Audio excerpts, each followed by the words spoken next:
Hey guys, this is Jett with Remax.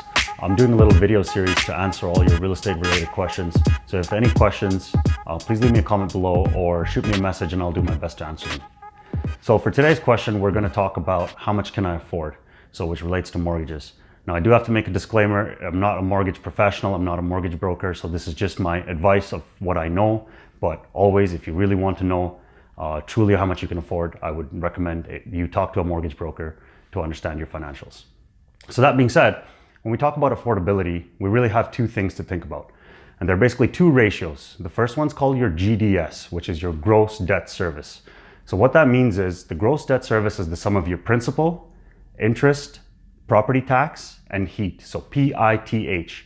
The total sum of those payments can't exceed 39% of your gross household income. Okay, so to give you an example, say a household makes 10 grand a month gross. $3,900 is the maximum limit of what your principal, interest, taxes, and heat can be. The second ratio is called the TDS, total debt service ratio. So this is your GDS plus all your other debts. So your car payment debts, your credit card debts, motorcycle payment debts, any other debts that you have. And that can't exceed 44% of your total.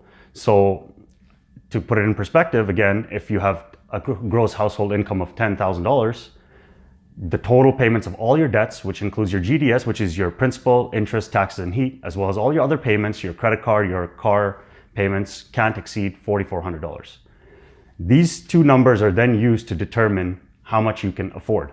The numbers are taken into account, applied against an interest rate, and then that tells you the total value of the mortgage that you can be loaned on.